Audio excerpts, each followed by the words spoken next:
Salut à tous, je suis Spyro le Dragon, soyez les bienvenus sur la chaîne qui déboîte. Vous avez dû remarquer que le nom de la chaîne ainsi que son logo sur YouTube venait de changer, et la plupart d'entre vous ont parfaitement bien compris pourquoi. Les nouvelles règles sur le copyright nous obligent, nous youtubeurs, à nous réinventer un petit peu et à ne plus fonctionner comme on avait l'habitude de fonctionner avant. Par exemple, des gens comme le joueur du grenier font désormais du sponsoring dans les vidéos parce que, comme ils utilisent des images de jeux dans leurs vidéos, ils se font presque automatiquement flaguer et ne peuvent plus toucher de monétisation, ce qui bien sûr est problématique quand youtubeur est son métier. Moi, c'est pas mon métier youtubeur, hein, je fais ça vraiment en amateur pour m'amuser, mais malgré tout, je dois quand même penser à l'avenir de la chaîne. C'est la raison pour laquelle le logo Spyro le Dragon a été changé ainsi que le nom de la chaîne, et prochainement, le logo d'intro ainsi que mon introduction verbale en tant que Spyro le Dragon vont elles aussi disparaître, remplacé par un logo que j'aurais fait moi-même et par une introduction plus neutre. C'est pas forcément de gaieté de cœur que je fais ça, pas du tout même, mais on n'a pas le choix, il faut s'adapter aux nouvelles règles et c'est exactement ce que je vais faire. Un petit peu la mort dans l'âme, mais j'espère que vous pourrez tous comprendre. Allez, sur un ton plus léger, aujourd'hui on va tester une petite imprimante ticket de caisse pour smartphone. Et vous vous dites, mais c'est quoi l'intérêt d'un tel objet? Eh bien en fait, l'approche du fabricant de cet objet est un petit peu la même que celle qu'avait eu Nintendo avec la Game Boy Printer dans les années 90 qui permettait d'imprimer des choses extraites de jeux vidéo. Ici, vous pourrez donc imprimer sur des tickets des choses extraites de votre smartphone. Des photos, bien sûr, mais aussi du texte, des cartes de visite, tout un tas de petits machins fort sympathiques. L'application mobile de ce truc a l'air très bien faite et c'est vraiment elle qui va amener une forte valeur ajoutée à cette petite imprimante. Bluetooth et sur batterie, donc totalement transportable. Est-ce que c'est un objet intéressant ou un pur gadget? C'est parti pour le test. Voilà, donc pour ceux qui ne l'ont pas compris, hein, cet objet de chez Paperang n'est pas là pour être quelque chose de sérieux, pour imprimer des vrais tickets de caisse, parce que vous êtes commerçant par exemple, hein. Il s'agit vraiment d'un objet à vocation fun. Mais c'est vrai que sur l'emballage, le fun n'est pas vraiment ultra présent, hein. Il y a juste un logo dans une police de caractère la plus banale du monde, un texte en chinois que je ne comprends pas, je pourrais demander à ma femme, mais j'ai la flemme, et donc un blueprint du produit vraiment ultra standard. En fait, les fantaisies, on les voit surtout derrière avec cette petite tête de chat et cette petite patte ici, mais ça reste quand même malgré tout très basique avec juste les caractéristiques techniques marquées en chinois, quelques codes barres et un QR code qui permet de télécharger l'application mobile. À l'intérieur de la boîte, il y a assez peu de choses aussi finalement, hein. Donc, on est dans une cale en plastique, voilà, avec un petit manuel, voilà, extrêmement succinct et en plus tout en chinois. Un câble de recharge au format micro USB, hein. Décidément le micro USB fait de la résistance, voilà. Et bien sûr l'imprimante en elle-même dans un petit sachet en plastique. Et fort heureusement, quand vous recevez l'imprimante, elle est déjà loadée avec un rouleau de papier, sur lequel d'ailleurs se trouve le QR code, encore une fois. Alors cette fois-ci, pas pour télécharger l'application, mais pour aller sur le site du fabricant. Et je pense télécharger une version plus complète de la notice. Voilà, donc c'est très simple. Ici, l'orifice pour recharger la batterie, le voyant de recharge. Ce rond noir ici est purement esthétique. On ne peut pas voir, par exemple, s'il reste du papier ou je ne sais quoi au travers, hein. C'est vraiment juste pour faire joli. Et ici, on a donc le bouton on-off qui s'allume vert quand l'imprimante est appairée avec le smartphone. Voilà, bah on va enlever ce petit plastique de protection et puis on va faire quelques petits essais. On va d'abord jeter un coup d'œil à l'application mobile parce que vous allez voir que c'est elle qui fait la plupart du taf en fait. Et alors évidemment, sur ce genre d'imprimante, l'application mobile va faire le plus gros du travail parce que l'imprimante en elle-même est extrêmement basique. C'est une imprimante thermique, donc il n'y a pas besoin de mettre de l'encre, il faut juste mettre du papier thermique, du papier spécial, et ensuite c'est une sorte de tête d'impression qui chauffe le papier, qui fait apparaître des nuances de gris sur la feuille. Gris, les nuances de gris d'ailleurs, elles sont reprises dans le cœur de l'application mobile, et ça c'est plutôt bien vu d'avoir fait une application comme ça au look monochrome. Comme ça on est dans un monde monochrome et ça ne choque pas de se retrouver avec du papier imprimé en noir et blanc. Main permet simplement de taper du texte brut pour l'imprimer. OCR permet de photographier avec le téléphone du texte et de le transcrire en texte brut. Spliced Image, c'est pour imprimer des photos. évidemment en 4 teintes de gris, ça ne va pas voler très haut, mais on va quand même faire un essai. To-do list, c'est pour faire des listes de choses à faire ou des listes de courses. Avant d'aller faire vos courses, vous les imprimez sur un ticket, c'est pratique. Background image, ça permet d'imprimer du texte avec un cadre autour, une sorte de petit décor de fond. Name card permet d'imprimer votre carte de visite, donc de faire des petites cartes de visite, certes sur du papier ticket de caisse, c'est pas top, mais c'est toujours mieux que rien, en tout cas, ça c'est sûr. Et il y a encore des petites sections ici à gauche. Small Words permet d'imprimer en très petit. Je ne sais pas trop pourquoi vous voudriez faire ça, mais peut-être pour envoyer des messages cachés ou des choses comme ça, je ne sais pas. Banner, c'est l'inverse, c'est pour imprimer en très grand et dans le sens de la longueur du papier. Text print, c'est une sorte de petit traitement de texte pour imprimer du texte avec un petit peu de formatage, la taille des polices variables, etc. Et website print qui permet d'imprimer le contenu d'une page web. Voilà, c'est assez succinct, mais on peut quand même déjà faire pas mal de choses. Pour une petite imprimante comme ça, je pense qu'il y a de quoi s'amuser. On va essayer différentes fonctions pour voir. Allez, on va commencer avec l'impression d'un texte simple. Donc j'ai tapé mon texte et petite chose sympathique, on peut avoir un aperçu de ce que ça va donner une fois imprimé avec les petites dentelures et tout, donc c'est pas mal. Vous ne serez pas surpris par exemple ici d'avoir quelque chose qui est vraiment très petit. Là on dirait presque le petit papier qu'on a dans les fortune cookies chinois, là, dans les restaurants de mauvaise qualité. On y va, je vais appuyer sur le logo de l'imprimante. Voilà, donc là on me propose plusieurs densités, etc. Plus foncé, plus clair. Je vais laisser les réglages par défaut. Et mon papier est là.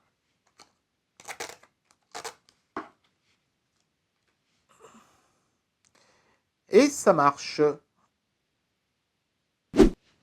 Alors, le mode principal permet certes de taper du texte tout bête, mais on peut aussi faire pas mal de petites choses sympathiques dessus. On peut par exemple définir une zone de texte pour pouvoir taper du texte dans une bulle ou dans un carré ou des choses comme ça. On peut tracer un tableau pour organiser des données de manière propre à l'intérieur en traçant des traits plus ou moins épais et tout. On peut insérer une photo dans ses notes et la faire apparaître au milieu du texte.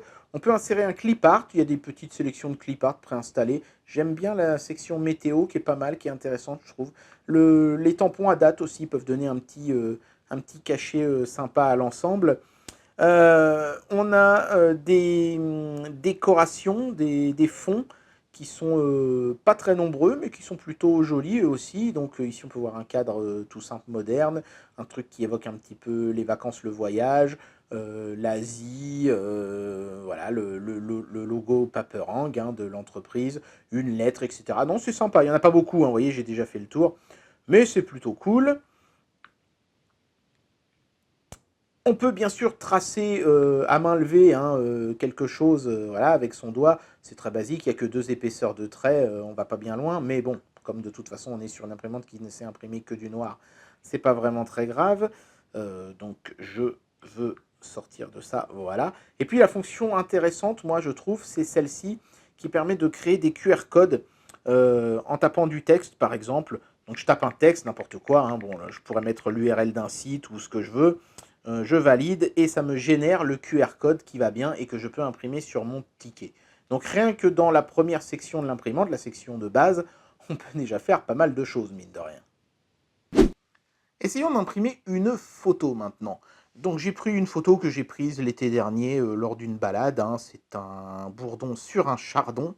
Et pour le moment, je ne vais pas changer les réglages qui sont dans le bas. Là, notamment, je peux changer le slice quantity, mais je ne sais absolument pas ce que ça veut dire. Donc pour le moment, je laisse comme c'est. J'appuie sur imprimer. Et on va voir ce que ça donne. Donc on me dit que je vais perdre 6,4 cm de papier. C'est intéressant de savoir combien on va, entre guillemets, gâcher de feuilles.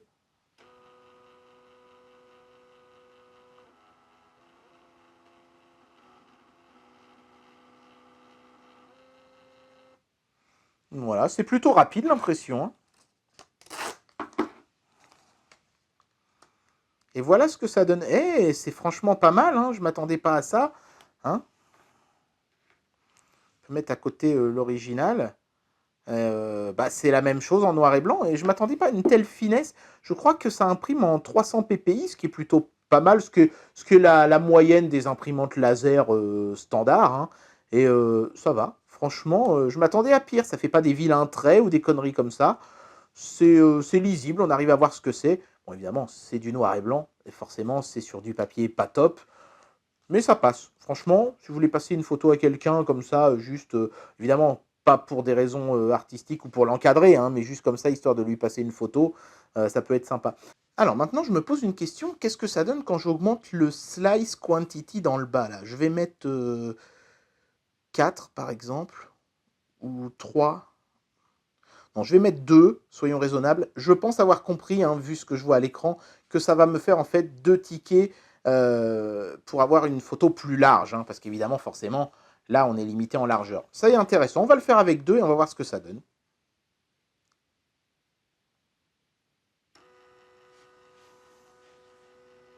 Je suis aussi curieux de savoir comment on est supposé les juxtaposer l'une l'autre. Est-ce qu'il va me laisser faire une découpe avant de poursuivre l'impression ou pas?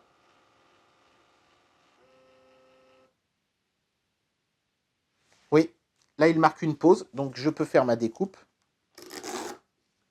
Et ensuite j'appuie sur Continue. Ah, c'est bien fait, hein. Franchement, l'application mobile, pour le moment, j'ai rien à dire, elle est très bien pensée.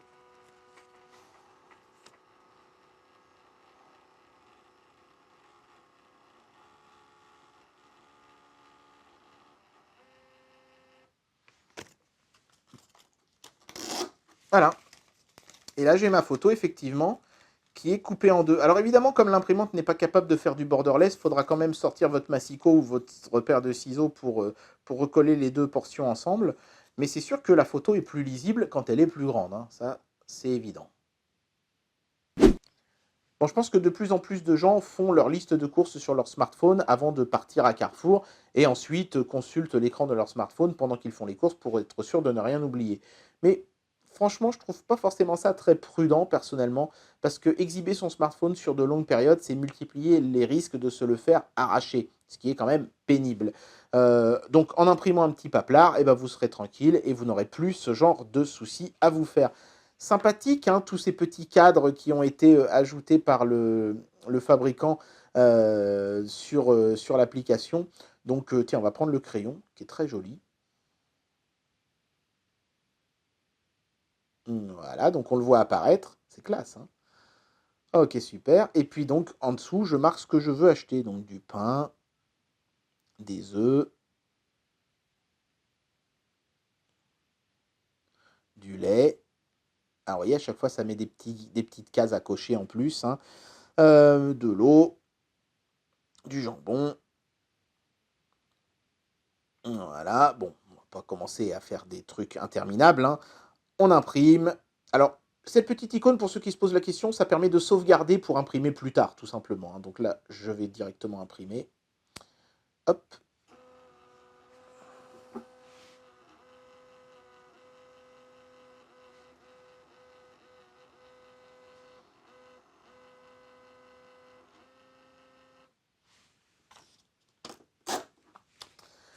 Et voilà ma liste de courses. C'est quand même un peu plus classe que de juste avoir son smartphone, hein. Et puis alors là, quand les gens vont vous voir avec cette liste de courses-là, ils vont dire, mais comment il a fait ça? Et vous allez être vraiment le héros du supermarché. La section business card, vous l'avez compris, vous permet de faire des cartes de visite sur du papier, ticket de caisse. C'est sûr que c'est pas terrible, mais c'est toujours mieux que rien. Il y a peu de modèles, mais il y a des modèles de cartes qui sont horizontaux et d'autres qui sont verticaux. Donc il y a quand même pas mal de possibilités. On peut mettre des QR codes notamment. On peut imprimer des QR codes, hein, avec cette imprimante et ça c'est franchement très pratique. Voilà, donc vous pouvez mettre une carte de visite verticale, une carte de visite horizontale. Il y a une petite dizaine de modèles seulement. Mais c'est quand même plutôt sympatoche, avec notamment la possibilité de mettre un QR code, encore une fois, qui modernise un petit peu le concept même de la carte de visite. Donc cette section-là, même si elle est clairement la plus succincte de l'appli, est quand même intéressante. J'ai pas vraiment trop bien compris l'intérêt de la section Small Words, puisque voilà, j'ai tapé un texte, il s'est imprimé sur un petit bout de papier comme ça, mais c'est juste écrit plus petit que le texte classique, donc je pouvais changer la taille de la police, donc j'ai pas vraiment trop bien compris là. Je suis un petit peu passé à côté peut-être, mais c'est écrit petit, c'est tout. La fonction bannière permet d'écrire du texte dans le sens de la largeur de la feuille, et voici ce que ça donne.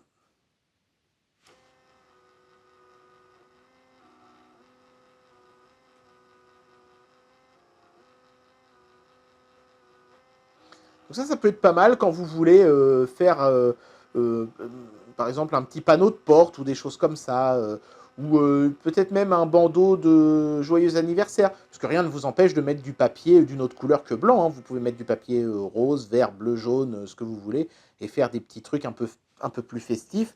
Mais voilà, une petite bannière Spyro le Dragon, ça fait toujours plaisir. Alors la fonction OCR n'est pas extraordinaire, hein, comme je m'y attendais, hein, vu le prix de ce machin-là.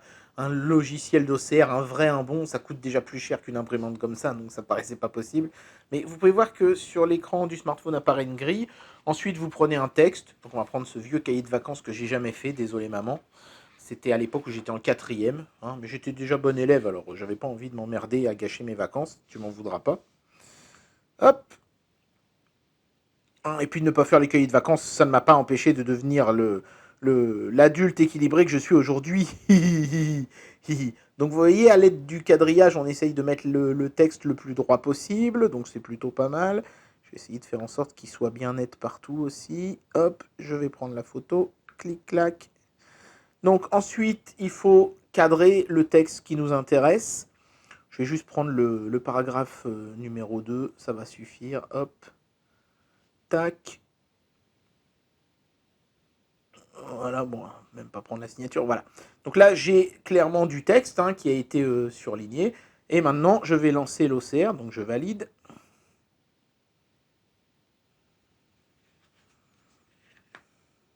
Voilà le texte qui est isolé. Donc je pourrais déjà me contenter de l'imprimer comme ça, hein. Je peux imprimer et j'ai du texte qui est bien droit, donc c'est déjà pas mal. Mais si je veux vraiment avoir du texte que je peux éditer derrière, j'appuie sur OCR ici dans le bas, et le système va lire le texte, entre guillemets, hein, convertir l'image en texte.